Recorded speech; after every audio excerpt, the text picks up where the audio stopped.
Hello മക്കളെ, inners study സെൻറ്ററിൻ്റെ online ക്ലാസ്സിലേക്ക് സ്വാഗതം.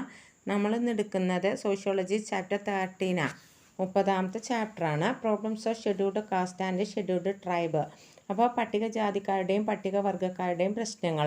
അപ്പം നമ്മുടെ രാജ്യത്തിൻ്റെ ഏറ്റവും പ്രധാനപ്പെട്ട പ്രത്യേകതയാണ് ചില വിഭാഗങ്ങളെ ഷെഡ്യൂൾഡാക്കി തിരിച്ചിട്ടുണ്ട് അല്ലേ. അതിൽ ഷെഡ്യൂൾഡ് കാസ്റ്റും ഉണ്ട്, ഷെഡ്യൂൾഡ് ട്രൈബും ഉണ്ട്. അപ്പോൾ ഈ ഷെഡ്യൂൾഡ് ട്രൈബിനും ഷെഡ്യൂൾഡ് കാസ്റ്റിനും പ്രത്യേക ഭരണഘടനാ പരിരക്ഷ തന്നെ നൽകപ്പെട്ടിട്ടുണ്ട് അല്ലേ.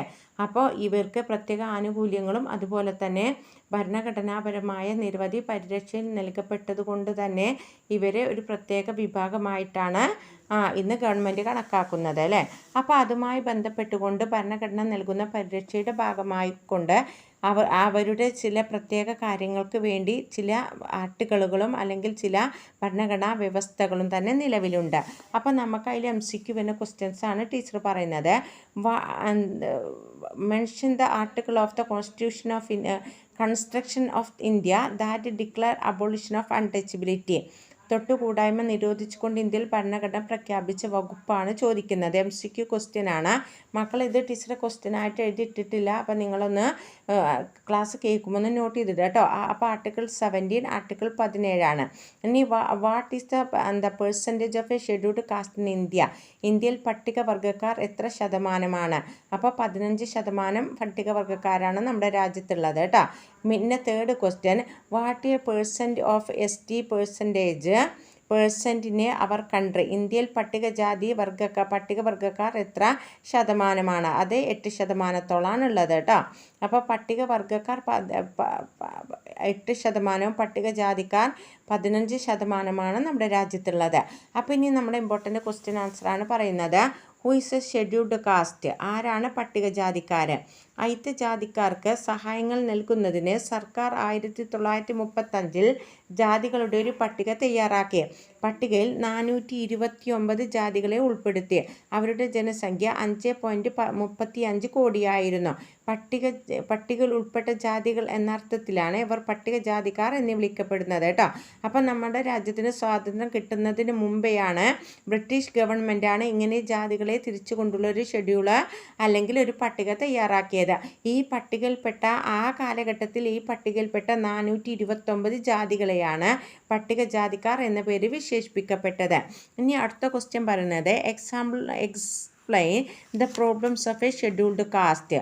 അപ്പോൾ ഷെഡ്യൂൾഡ് കാസ്റ്റിൻ്റെ പ്രശ്നങ്ങൾ എന്തൊക്കെയെന്നാണ് ക്വസ്റ്റ്യൻ പറയുന്നത്. അപ്പോൾ നമുക്ക് ഏതൊക്കെ ക്വസ്റ്റ്യൻസാണെന്ന് നോക്കാം, ഏതൊക്കെയാണ് അവരുടെ പ്രോബ്ലംസ് നോക്കാം. ഫസ്റ്റ് വൺ സാമൂഹ്യപരമായ പ്രശ്നങ്ങളാണ് കേട്ടോ, സോഷ്യൽ പ്രോബ്ലംസ് ആണ്. അപ്പോൾ ജാതി ശ്രേണിയിൽ പട്ടികജാതിക്കാർക്ക് ഐത്തം കൽപ്പിച്ചിരിക്കുന്നു. അപ്പോൾ ഇവരുടെ പ്രത്യേകത എന്താണ്? ഇവർ ഐത്തജാതികൾ എന്നാണ് അറിയപ്പെടുക കേട്ടോ. ഇന്ന് ഈ ഐത്തജാതിക്കാരെ തന്നെ നമ്മുടെ ഗാന്ധിജി ദൈവത്തിൻ്റെ മക്കൾ എന്നും വിശേഷിപ്പിച്ചിട്ടുണ്ട്. അപ്പോൾ ഒരു ജാതി മറ്റു ഒരു പട്ടിക ജാതിക്കാരുമായിട്ട് എന്ത് ചെയ്തു? ഈ ജാതിക്കാരുമായിട്ടുള്ളവർക്ക് അല്ലെങ്കിൽ ഐത്തജാതിക്കാർക്ക് എന്ത് പാടില്ല? മറ്റ് ഉന്നത ജാതിക്കാരുമായിട്ട് സമ്പർക്കത്തിൽ ഏർപ്പെടുന്നത് ഒഴിവാക്കുന്ന ആചാരമാണ് ഐത്താചരണം അല്ലേ.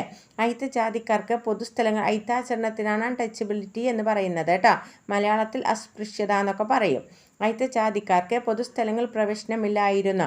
പൊതുജലസംഭരണിയിൽ നിന്ന് വെള്ളം എടുക്കുന്നത് നിരോധിക്കപ്പെട്ടിരുന്നു. ഹോട്ടലുകൾ, സ്കൂളുകൾ, ആശുപത്രികൾ എന്നിവിടങ്ങളിലും ക്ഷേത്രങ്ങളിലോ ഈ ഐത്തജാതിക്കാർക്ക് പ്രവേശനം നിരോധിച്ചിരുന്നു. ഇതാണ് അവരുടെ ഫസ്റ്റ് പ്രശ്നങ്ങൾ, സോഷ്യൽ പ്രോബ്ലംസ് ആയിട്ട് കണക്കാക്കപ്പെട്ടത് കേട്ടോ. ഇനി അവരുടെ റിലീജിയസ് പ്രോബ്ലംസ് എന്തൊക്കെയാണെന്ന് നോക്കാം. പട്ടികജാതിക്കാരുടെ മതപരമായ ആവശ്യതകൾ ഇന്നും തുടരുന്നു. പല സ്ഥലത്തും പട്ടികജാതിക്കാർക്ക് ക്ഷേത്രങ്ങളിൽ പ്രവേശനമില്ല. മറ്റു ജാതിക്കാർക്ക് നൽകാറുള്ള പൗരോഹിത്യ സേവനം തൊട്ടുകൂടാത്തവർക്ക് നൽകാൻ ബ്രാഹ്മണർ ഇന്നും തയ്യാറല്ല. ഐത്തജാതിക്കാർക്ക് ശ്മശാനങ്ങൾ ഇല്ലായിരുന്നു. നദികളിൽ സ്നാനം ചെയ്യാൻ അവർക്ക് അനുവാദമില്ലായിരുന്നു. മതവും മതകർമ്മവും അവർക്ക് അപ്രാപ്യമായിരുന്നു കേട്ടോ. ഇതാണ് അവരുടെ റിലീജിയസ് ഇഷ്യൂ ആയിട്ട് കണക്കാക്കപ്പെട്ടത്. ഇനി നെക്സ്റ്റ് പറയുന്നത് എഡ്യൂക്കേഷണൽ പ്രോബ്ലംസ് ആണ്. പ്രാചീന കാലം തൊട്ടേ ഐത്തജാതിക്കാർക്ക് വിദ്യാഭ്യാസം വിലക്കപ്പെട്ടിരുന്നു. പൊതു സ്കൂളുകളും വിദ്യാഭ്യാസ സ്ഥാപനങ്ങളും അവർക്ക് നിഷേധിക്കപ്പെട്ടു. ഐത്തജാതിക്കാരുടെ കുട്ടികളെ ഉയർന്ന ജാതിക്കാരുടെ കുട്ടികളുമായി ഇടപഴകാൻ അനുവദിച്ചിരുന്നില്ല. സംസ്കൃത പഠനം അഥവാ ഹിന്ദുമതത്തിൻ്റെ ഒരു ഭാഷയാണല്ലോ, ആധികാരിക ഭാഷയാണല്ലോ സംസ്കൃതം. ആ സംസ്കൃത ഭാഷ ഉപയോഗിക്കാൻ ഇവർക്ക് അർഹത ഉണ്ടായിരുന്നില്ല കേട്ടോ. പിന്നെ നെക്സ്റ്റ് പറയുന്ന എക്കണോമിക് പ്രോബ്ലംസ് ആണ്. സാമ്പത്തിക പ്രശ്നങ്ങൾ എന്താ നോക്കാം. അപ്പോൾ പട്ടികജാതിക്കാരുടെ തൊഴിലുകൾ ഏറ്റവും താഴ്ന്നതായിട്ടാണ് ജാതികളുടെ സാമ്യ ശ്രേണിയിൽ കണക്കാക്കപ്പെട്ടിരുന്നത്. അവർ ചെയ്തിരുന്ന ജോലികൾക്ക് അന്തസ്സോ കാര്യമായ വേതനമോ ഉണ്ടായിരുന്നില്ല. അവരിൽ ചിലർക്ക് മാത്രമേ എന്തെങ്കിലും സ്വത്ത് കൈവശമായി ഉണ്ടായിരുന്നുള്ളൂ. ഇതേ ഭൂരിപക്ഷം പട്ടികജാതിക്കാരും ഭൂരഹിതരായ കർഷക തൊഴിലാളികളാണ്. ഇനി ലാസ്റ്റ് പോയിന്റാണ് പറയുന്നത് പൊളിറ്റിക്കൽ പ്രോബ്ലംസ്, രാഷ്ട്രീയ പ്രശ്നങ്ങൾ. അയിത്തജാതിക്കാർ രാഷ്ട്രീയപരമായ നിരവധി ആവശ്യതകൾ അനുഭവിക്കുന്നുണ്ട്. പട്ടികജാതിക്കാർക്ക് ഔദ്യോഗിക സ്ഥാനങ്ങൾ വഹിക്കാനോ രാഷ്ട്രീയ പ്രക്രിയയിൽ പങ്കെടുക്കാനോ കഴിവില്ല എന്ന ഉറച്ച ധാരണ നിലവിലുണ്ട്. ഹിന്ദു മതത്തിലെ മറ്റു ജാതികളെ അപേക്ഷിച്ച് സർക്കാർ ജോലികളിലോ രാഷ്ട്രീയ പാർട്ടികളിലോ മറ്റും ഭരണസമിതികളിലും അംഗസംഖ്യ ഈ പട്ടികജാതിക്കാരുടെ വളരെ കുറവാണ് കേട്ടോ. ഇനി നമുക്ക് അടുത്ത ക്വസ്റ്റ്യൻ നോക്കാം. Explain constitutional provision of the scheduled caste. അപ്പോൾ ഷെഡ്യൂൾഡ് കാസ്റ്റിനുള്ള ഭരണഘടനാ വ്യവസ്ഥകൾ എന്തൊക്കെയെന്നുള്ളതാണ് ക്വസ്റ്റ്യൻ. മക്കളെ ഇതിൻ്റെ ഒരു MCQ ക്വസ്റ്റ്യൻ വരുന്നുണ്ട് കേട്ടോ നിങ്ങൾക്ക്. അപ്പോൾ നോക്കുക, ഒന്നാമത്തെ ഭരണഘടന വകുപ്പാണ് 14. നിയമതുല്യത ഉറപ്പു നൽകുന്നു. രാജ്യത്തിൻ്റെ എല്ലാ പൗരന്മാരും നിയമത്തിന് മുമ്പിൽ തുല്യരാണെന്ന് ആർട്ടിക്കിൾ 14 പ്രഖ്യാപിക്കുന്നു. അപ്പോൾ ഇനി 14 അനുച്ഛേദം പറയാണ്. മതം, ജാതി, വംശം, ലിംഗം, ജനനസ്ഥലം എന്നിവയുടെ അടിസ്ഥാനത്തിൽ സാമൂഹികവും വിദ്യാഭ്യാസപരവുമായ വിവേചനം കാണിക്കുന്നത് 15 അനുച്ഛേദം വിലക്കുന്നു. ഇനി അതിൽ പറയുന്നത് അവരുടെ ഭരണഘടനാപരമായ വ്യവസ്ഥകളാണ്. 16 അനുച്ഛേദം സർക്കാർ സർവീസിലും ഗവൺമെൻറ് ജോലികൾക്കും എല്ലാവർക്കും തുല്യ അവസരം എന്ന് 16 അനുച്ഛേദം നിർദ്ദേശിക്കുന്നു.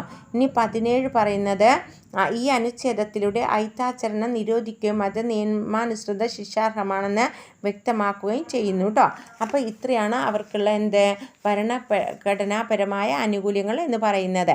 ഇനി നെക്സ്റ്റ് ക്വസ്റ്റ്യൻ പറഞ്ഞ explain the characteristics of tribe. അപ്പോൾ ട്രൈബിൻ്റെ സവിശേഷത, ട്രൈബ് എന്ന് പറഞ്ഞാൽ പട്ടികവർഗം കേട്ടോ, അവരുടെ സവിശേഷതകൾ ട്രൈബ് എന്ന് പറഞ്ഞാൽ ഗോത്രം. ട്രൈബ് എന്ന് പറഞ്ഞാൽ ഗോത്രത്തിൻ്റെ സവിശേഷതകൾ എന്തെല്ലാം? 1 ഐക്യരൂപമുള്ള വംശീയ വിഭാഗം. 2 പൊതുവായ ഒരു ഭാഷയുടെയും സംസ്കാരത്തിൻ്റെയും അടിസ്ഥാനത്തിൽ തിരിച്ചറിയാവുന്ന വ്യക്തിത്വം. 3 പ്രാകൃതമായ സാങ്കേതിക വിദ്യയെ ആശ്രയിക്കുന്നു. 4 ഭാഷയ്ക്ക് ലിപിയില്ല. 5 ഒരു പ്രത്യേക മേഖലയിൽ അധിവസിക്കുന്നു. 6 വൈദഗ്ധ്യ തൊഴിൽ വിഭജനത്തിൻ്റെ അഭാവമുണ്ട്. 7 വ്യക്തമായി നിർവചിക്കപ്പെട്ട രാഷ്ട്രീയ അതിർത്തിയുണ്ട്. അപ്പോൾ ഈ ട്രൈബൽ എന്ന് പറഞ്ഞാൽ ഗോത്രവർഗ്ഗങ്ങളാണ് അല്ലേ, അഥവാ കുന്നുകളിലും മലഞ്ചെരിവുകളിലും കാടുകളിലൊക്കെ താമസിക്കുന്ന ഒരു പ്രത്യേക വിഭാഗമാണ് ട്രൈബ്സ് എന്നറിയപ്പെട്ടത് അല്ലേ. ഇവരുടെ സവിശേഷതകളാണ് നമ്മൾ പറഞ്ഞത്. ഇനി നമുക്ക് ലാസ്റ്റ് ക്വസ്റ്റ്യൻ നോക്കാം. List important problems of A scheduled tribe. അപ്പോൾ ലിസ്റ്റ് ഇമ്പോർട്ടൻ്റ് പ്രോബ്ലംസ് ആണ്. പട്ടികവർഗ്ഗക്കാരുടെ പ്രധാന പ്രശ്നങ്ങൾ. വർഗം മീൻസ് ഗോത്രവർഗ്ഗക്കാരുടെ പ്രധാന പ്രശ്നങ്ങൾ എന്തെല്ലാം നോക്കുക. 1 ഭൂമിശാസ്ത്രപരമായ ഒറ്റപ്പെടലാണ് അല്ലേ. ഇന്ത്യയിലെ ഗോത്രവർഗ്ഗങ്ങൾ മറ്റു ജനവിഭാഗങ്ങളിൽ നിന്ന് ഏറെക്കുറെ ഒറ്റപ്പെട്ട് കഴിയുന്നവരാണ്.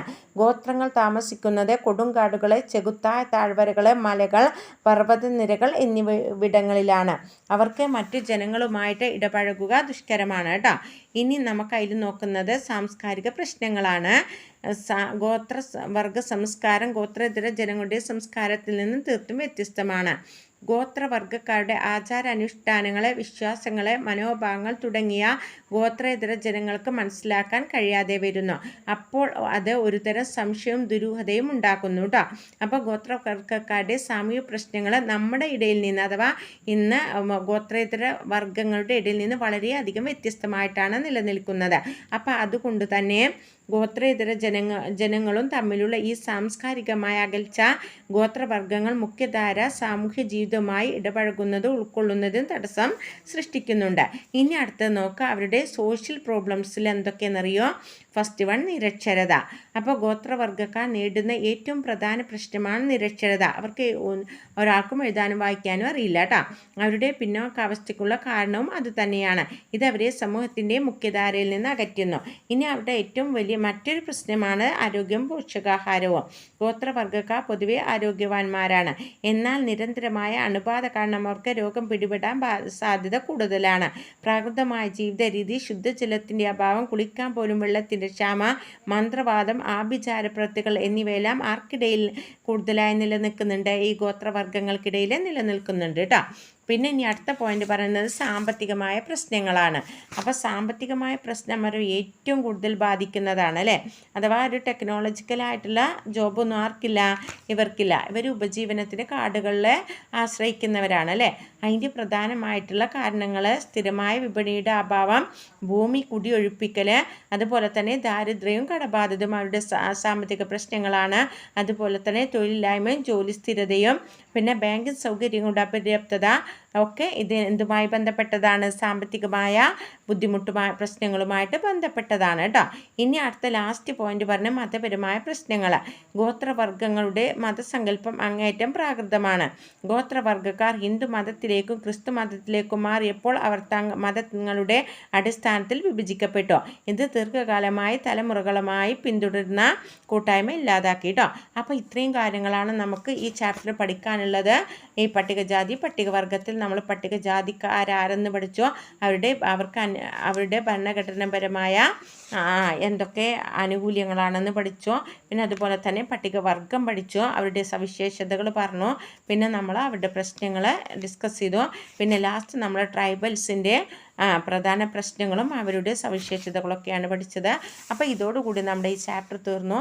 ഇനി അടുത്തത് നമുക്ക് എടുക്കാനുള്ളത് chapter 31 problems of the deprived സെക്ഷനാണ്. മറ്റു പിന്നോക്ക അതർ ഡിപ്രൈവ്ഡ് സെക്ഷനാണ്. മറ്റു പിന്നോക്ക വിഭാഗങ്ങളുടെ പ്രശ്നങ്ങളാണ്.